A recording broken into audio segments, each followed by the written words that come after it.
Bismillahirrahmanirrahim. Assalamualaikum warahmatullahi wabarakatuh. Selamat pagi anak-anak. Bagaimana kabarnya? Alhamdulillahirrabbilalamin. Semuanya sehat walafiat ya. Semoga semuanya sehat walafiat, kita disehatkan oleh Allah Subhanahu wa taala semuanya. Amin ya rabbal alamin. Oke, sebelum kita memulai pembelajaran kita pada pagi hari ini, lebih baiknya kita berdoa terlebih dahulu. Untuk memimpin doa pada pagi hari ini, Bapak Ustadz minta kepada Mas Wahyu untuk memimpin doa. Silahkan Mas Wahyu. Amin amin. Bismillahirrahmanirrahim. Alhamdulillahirrahmanirrahim. Terima kasih Mas Wahyu sudah memimpin doa. Kemudian setelah itu kita membaca Quran surah Al-Fil. Ustadz minta kepada Mas Amar untuk memimpin pembacaan tilawah, yaitu pembacaan surah Al-Fil. Silahkan Mas Amar. Sadaqallahul azim, sadaqallahul azim, sadaqallahul azim, sadaqallahul aliyul azim.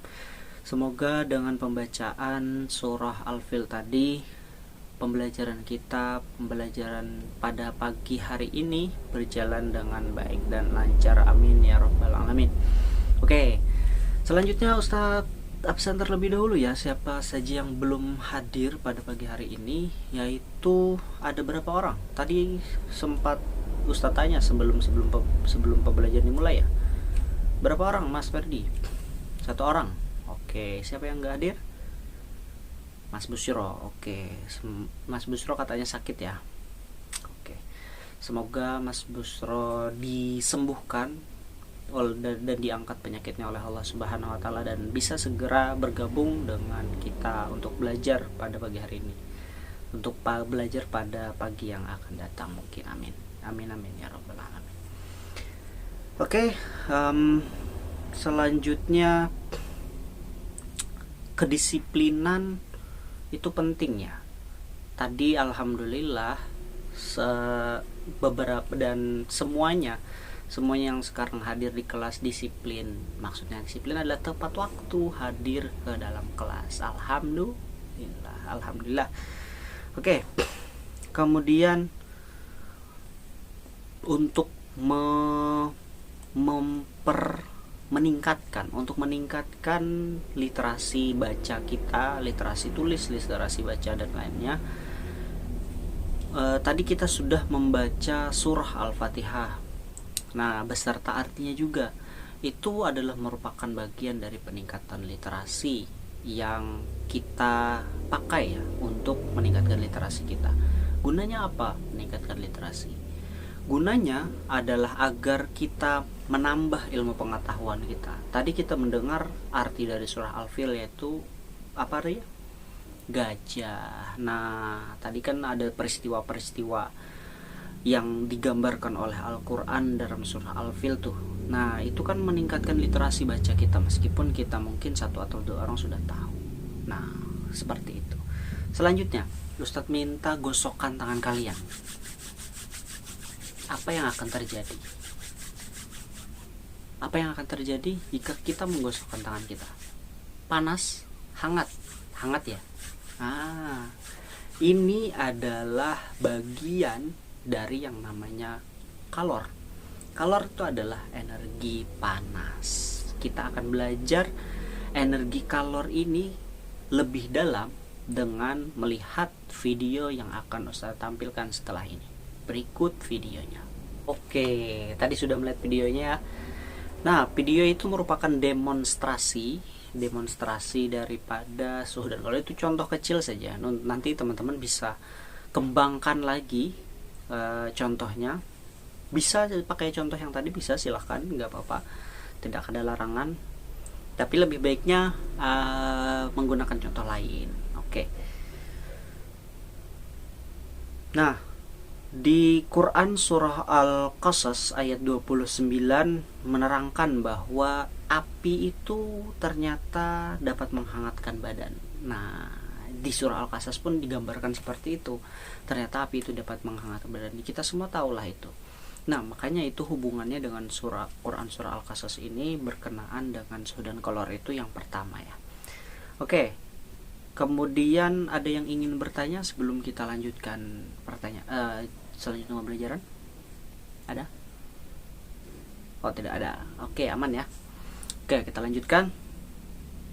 Kemudian silahkan Mas siapa yang belum ya? Mas Alif, silahkan Mas Alif baca tentang suhu dan kalor yang sudah ada di buku kalian. Oke, terima kasih Mas Alif. Kata Mas Alif, suhu dan kalor itu tadi besaran yang menyatakan derajat panas pada satu benda itu dinamakan suhu. Sedangkan kalor adalah salah satu bentuk energi yang dapat berpindah karena adanya perbedaan suhu. Oke, terima kasih Mas Alif.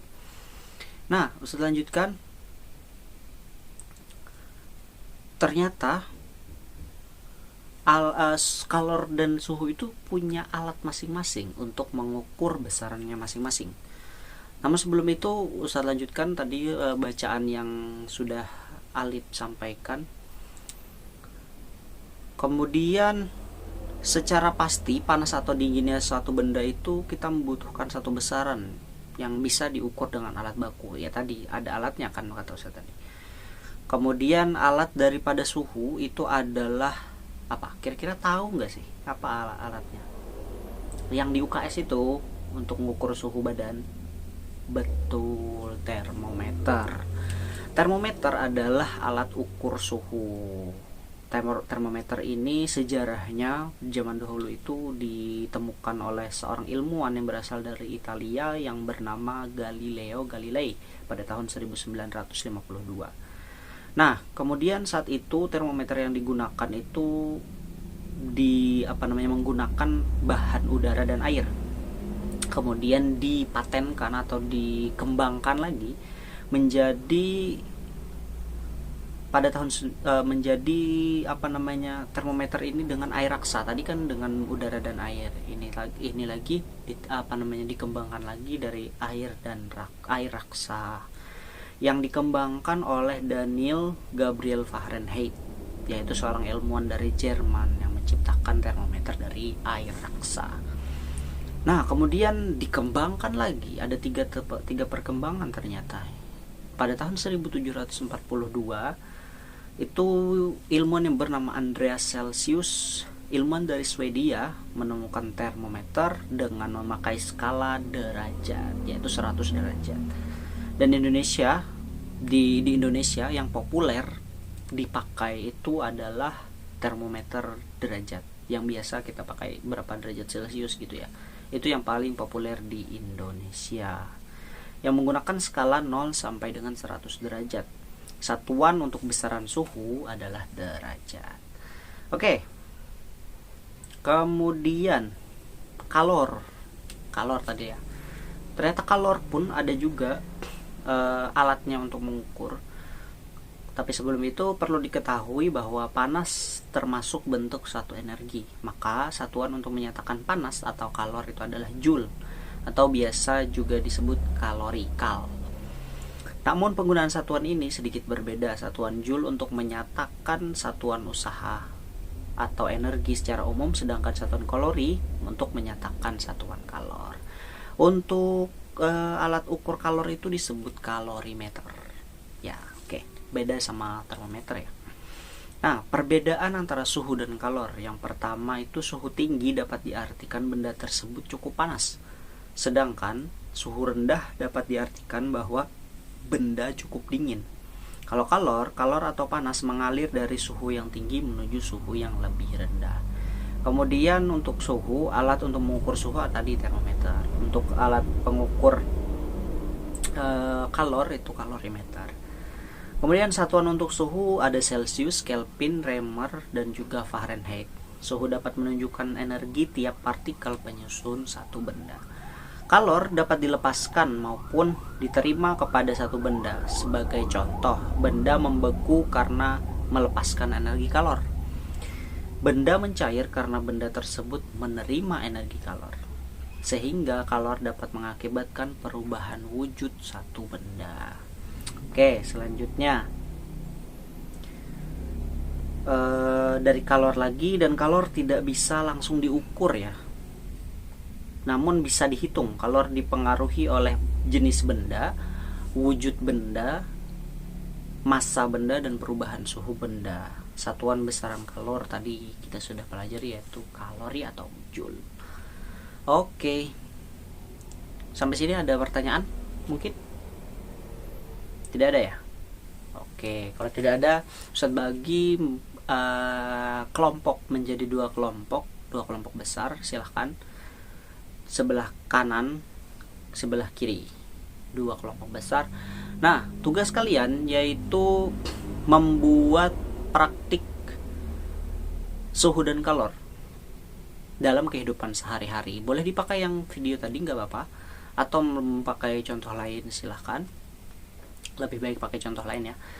Nah, kemudian hasil dari praktik kalian ini nantinya akan dipresentasikan di depan kelas dan akan mendapatkan nilai juga. Oke, sip. Tadi sudah dibagi, kelompoknya sudah terbagi ya. Oke, silahkan kerjakan. Sebelum itu Ustadz akan membagikan selebaran untuk tugas kalian. Oke, ini ya, silahkan dikerjakan untuk satu kelompok B. Oke, silahkan. Oke, kita sudah belajar, alhamdulillah sudah belajar yang namanya suhu dan kalor.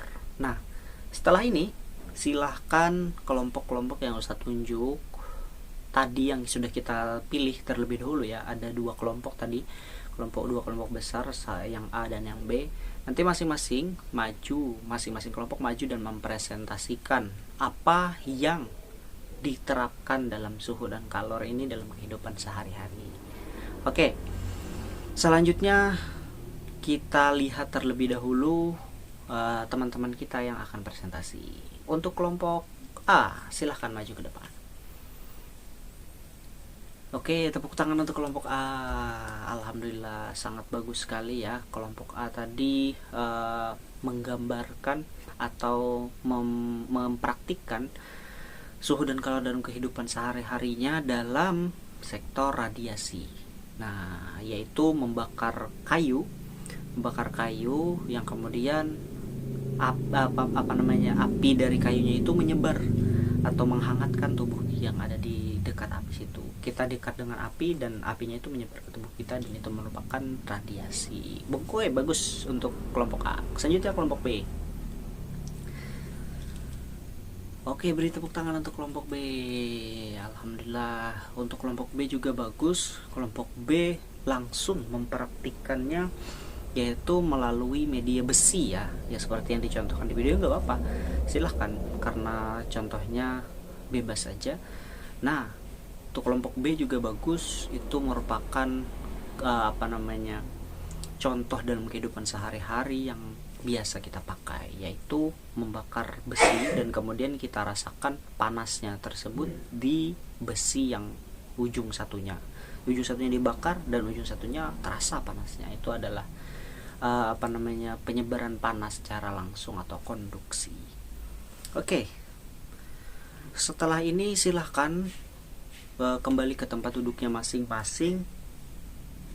Seperti semula, kita akan mengerjakan atau latihan soal di Google Form yang sudah sediakan, karena sudah nanti usah tampilkan ya di di proyektor usah tampilkan, nanti kalian kerjakan di buku tulis masing-masing. Oke, silahkan dikerjakan.